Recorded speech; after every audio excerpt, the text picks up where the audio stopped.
So without any further ado, I will pass it off to our first presenter, Scott Webb. Thank you.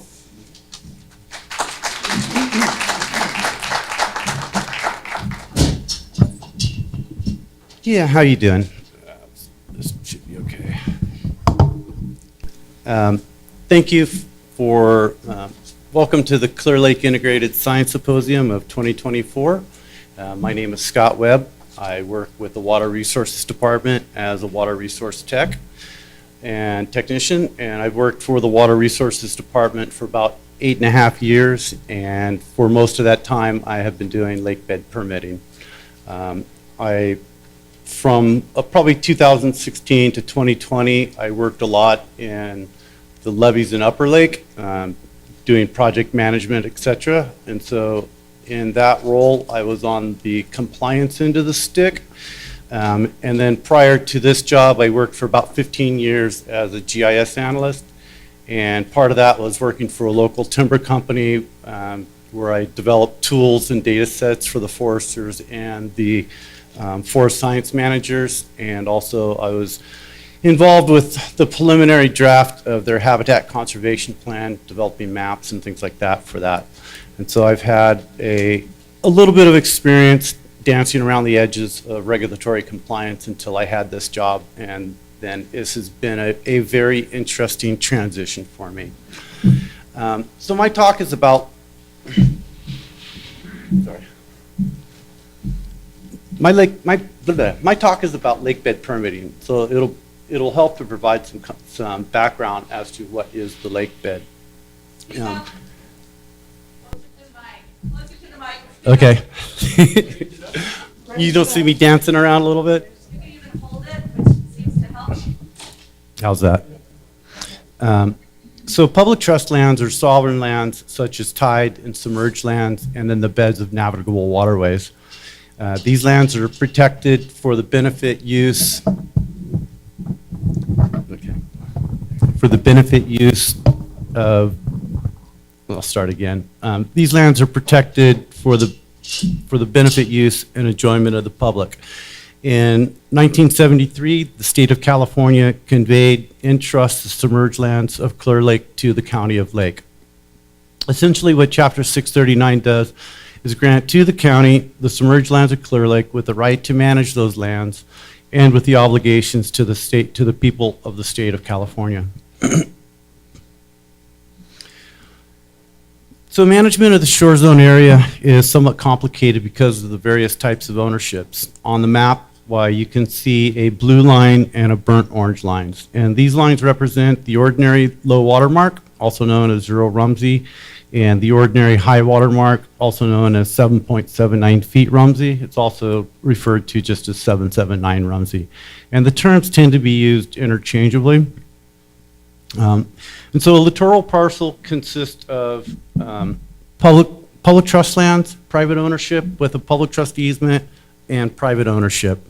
And on the map, by the blue areas, the areas that are lakeward of 0 Rumsey, those are public trust lands. The area between 779 Rumsey and 0 Rumsey are private ownership with a public trust easement, and then areas landward of the high water mark are private ownership. And the areas lakeward of 779 Rumsey are collectively referred to as the lakebed, and that is the extent of the water resources jurisdiction for lakebed permitting. So the goals and obligations. So as trustees and administrators of the public trust lands, the Water Resources Department is tasked with protecting the public's right to use the waterway, promoting recreational opportunities, and protecting the natural resources. The lakebed permitting process plays an important role in fulfilling those duties. The shoreline ordinance. The Water Resources Department administers the lakebed in part through Chapter 23, the shoreline ordinance. And the shoreline ordinance provides the regulatory framework to implement the lakebed encroachment permit process, as well as entails a lot of natural resource protections. The lakebed permitting process regulates construction on the lakebed, or construction of lakebed structures and other activities within the shore zone. And this ensures that work conforms with the requirements of the shoreline ordinance and that natural resources are protected. And for some projects, we develop supplemental conditions to protect the resources and minimize potential impact. And a couple examples of supplemental conditions are requiring quagga inspections of equipment or placing plywood mats to protect the lake bed where equipment is going to be used down in the shore zone.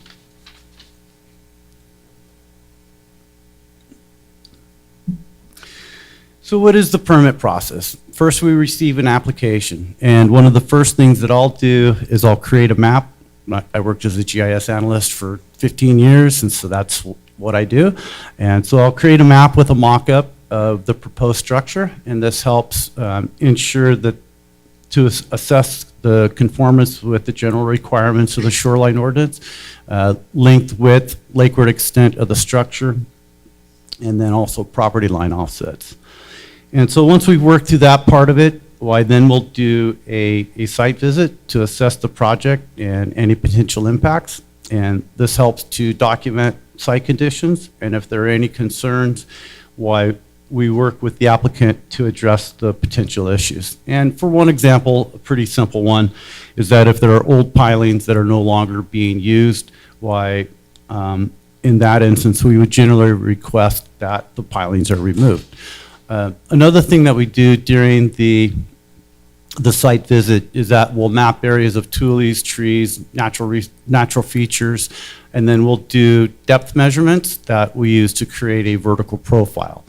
And from that field data, why I create a very simple report, and with that report, I also create a map that shows the vertical profile and the map of the tules and things like that. And then with that report, why we do an informal consultation with Fish and Wildlife.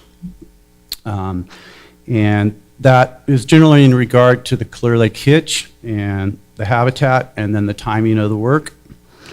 And then after that, the owner will apply for the environmental review, the CEQA. And this allows for public agency review, tribal consultation, and a public comment period. And once CEQA is completed and all other documents are received, the permit is approved. And for most projects, the informal consultation and the CEQA process will trigger a request by Fish and Wildlife for a lakebed alteration agreement from their department. So is every project approved? No. And so sometimes a permit is withdrawn, and often that's because the regulatory burden is steeper than what the applicant is willing to engage in. But more often than not, why someone will give me a call. I'm usually the one who handles the call, and so we will receive a call, and they'll have a particular project that they're interested in doing. And one example of this is someone wanted to build a boat ramp. And I was already familiar with this property. They had pulled a permit to do replace their floating structure like a year or so before. And so I already knew that there was a lot of tules on the property and that there was going to be property line offset issues for where she would be able to place the ramp. And so what she wanted to do is explicitly precluded by the ordinance. The ordinance states that where there are wetlands that you have to use a raised pier or a launch rail to span the areas of wetland, and this would not meet those requirements. And so the boat ramp project never made it into the permit process. And so to provide a little context, I would like to discuss 3 projects. And the first example is a modification to an existing structure in Paradise Lagoons. And the second example is a development project in the city of Lakeport. And the third example was a maintenance dredging of an existing dredge channel. So the first example is a modification to an existing structure in Paradise Lagoon. And repair and construction of pier and dock type structures are the most common type of application that we receive. And during the break earlier this morning, why I had a conversation with one of the marine contractors, and it tied back into the gentleman from Sacramento State when he was talking about the abatement that we had been involved in. And his point was that as a general point of attrition, or a general process of attrition, if you will, is that the structures deteriorate. And so there was one project that he was involved with where they're removing 40 some odd wood pilings that are creosote soaked and replacing it with about 20 metal pilings. And so that rebuilding process actually contributes to, in a sense, to environmental stewardship, because you're removing some stuff that's not good for the lake and replacing it with things that are less noxious, if you will. That's not the right word, but we'll go with it. And so the initial assessment indicated that the proposed structure was in compliance with the ordinance. We did our site visit and no concerns were noted. We did the informal consultation with Fish and Wildlife, and then the applicant applied for CEQA. And once the CEQA has completed, we will approve the permit.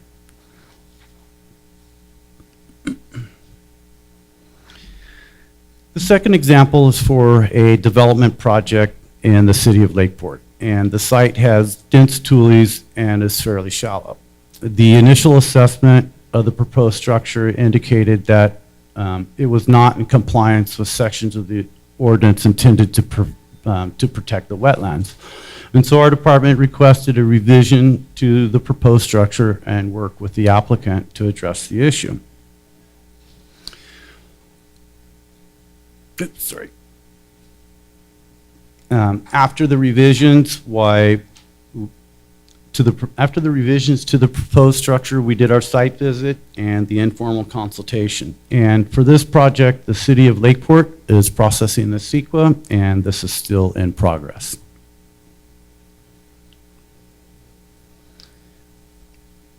The third example is for the maintenance dredging of an existing dredge channel.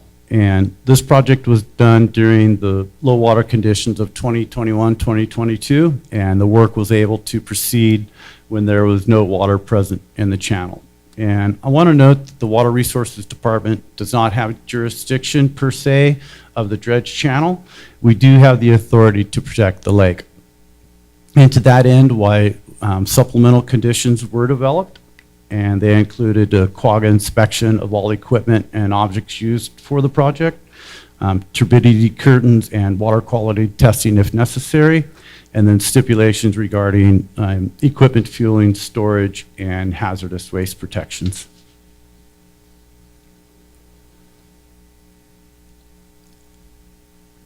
So the shoreline ordinance is a living, breathing document, and it requires periodic review and revision that must reflect the changing regulatory environment.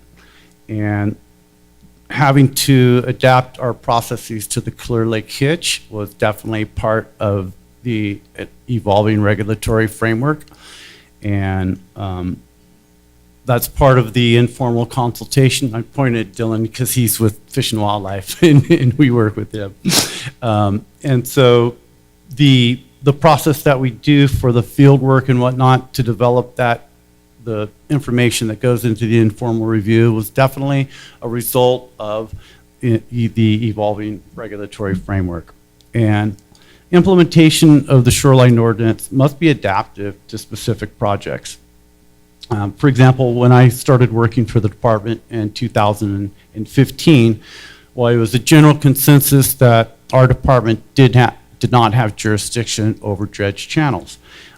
Angela, who most of you met earlier today, so there was a project that came in, and it was in an area of dredge channels.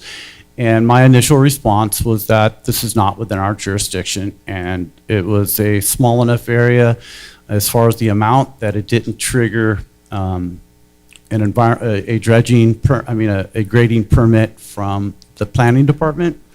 But what happened is that when they went to clear that, the pile of sediment was discharged from a culvert that actually drained from the other side of the highway into their channel. And so when they went to clear that material out, why Angela got a call about discharge into the lake. And so after that event, why Angela and I did a more careful reading of that. That was a section of the ordinance that I had not really paid that much attention to, if you will. Most, as I said earlier, most of what we do are docks and seawalls and things like that. And so after that, why we, like I said, we implemented the supplemental conditions is the biggest part of how we changed that. And, you know, so we do intercede in it, but it's not to oversee the work in the dredge channel, is to protect the lake. And so the last major revision to the shoreline ordinance was in 2000 with a few modifications in 2003. Since early 2022, Water Resources staff have been working on revisions to the shoreline ordinance. And the initial draft is currently under internal review. And I'm not sure that the primary author is the way to say that. I did a lot of the wordsmithing on the revisions to the ordinance, but I felt it was important to give a common voice to the ordinance, and so I did most of the writing on the ordinance. And Angela was a driving force for keeping the project moving forward, and for that, why I think it was important. And so some of the changes include more practical implementation of the ordinance, better mechanisms for protecting natural resources, and regulatory tools for restoration when resource damage does occur. And we also try to better enable the cultural resource restoration projects, such as the tule management by the tribes. A revised shoreline ordinance is still a long way out from public review. The revision required extensive work by Water Resources staff, and it will require a lot more effort from our department and other departments who will be involved in the review. But we welcome the opportunity to keep this moving forward. We feel the changes are important, and we wouldn't have put this much effort into it if we didn't feel it was worth our effort to do it. And so that's pretty much it. Thank you for your time. I have a prior obligation in Lakeport at 2:30, and so I'm going to bail out of here as soon as Dylan finishes his presentation. Mitchell Breedlove is the Water Resource Program Coordinator, and he deals with the lakebed management, and he will answer the questions during the subsequent Q&A session. And our contact information is below, and I had meant to include a couple of links on the slide. I guess I was a little hasty in trying to wrap it up, but they were links to the California chapter 639, and then to the Water Resources page with information about lakebed management. So, thank you very much.